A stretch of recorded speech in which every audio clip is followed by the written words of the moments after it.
We're back following our breaking news out of Iran, where U.S. airstrikes targeted 3 nuclear facilities.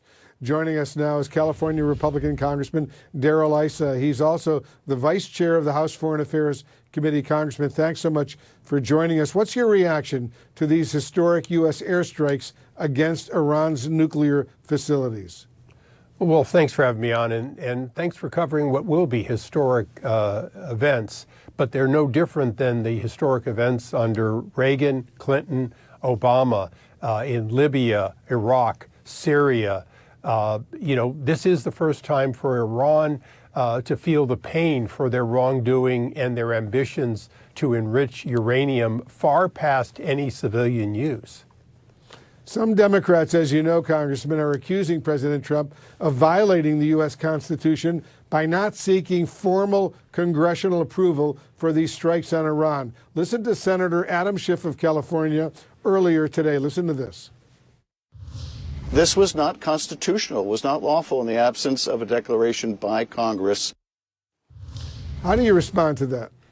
Well, Adam and I came into Congress 25 years ago together, and he watched President Obama hit Yemen and Syria, and he didn't say a word. So let's get past the politics of it. But the politics are always good in a situation like this. And let's get into the substance. Have we had 46 years of Iran expanding terrorism and funding it? Have we seen an Iran that relentlessly continues to seek nuclear capability?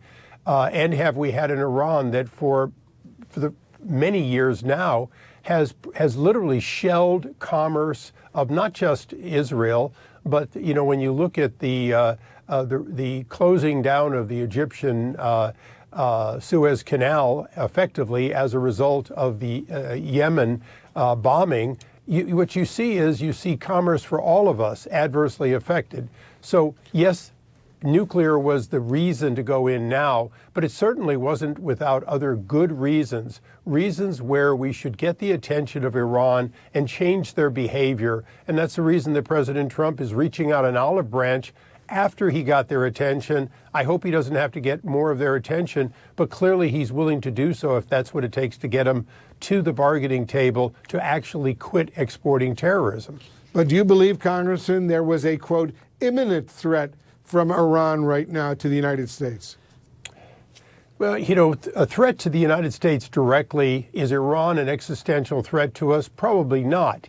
To the peace and to the ability of the world to operate, yes. And that's been true since Jefferson went after the pirates in Tripoli. It doesn't have to be just the United States that an enemy is working, but rather the greater world that we have become an important leader in.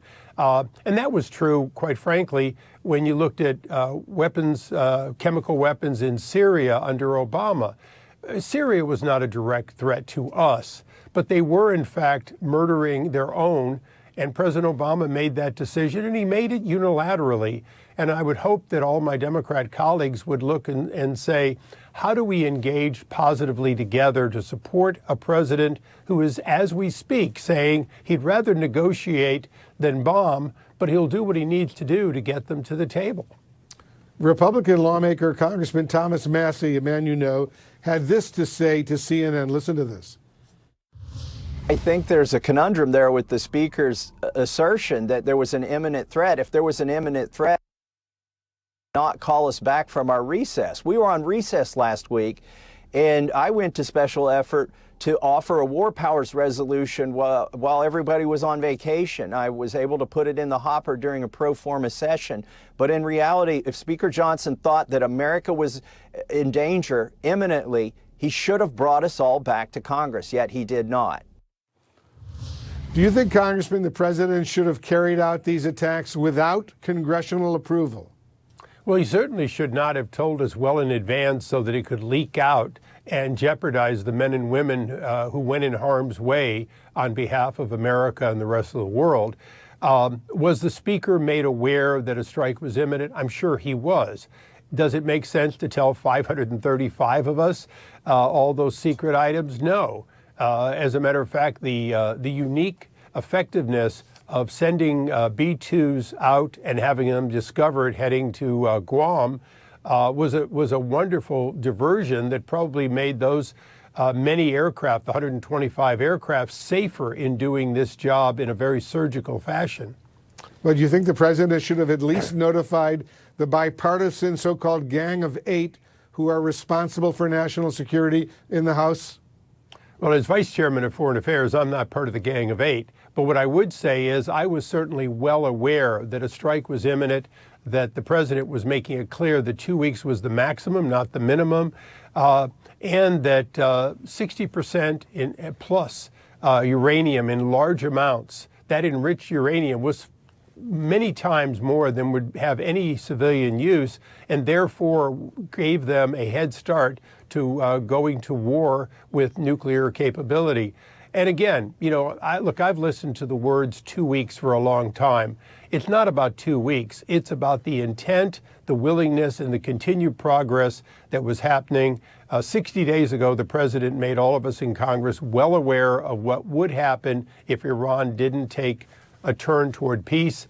2 weeks was the maximum time. He ended up using 2 days, but that probably saved lives of our airmen who went in very much in harm's way. Republican Congressman Darrell Issa of California, thanks so much for joining us. Thank you, Wilf. And coming up, new CNN reporting right now, taking you behind the scenes of the Trump administration's decision to strike Iran.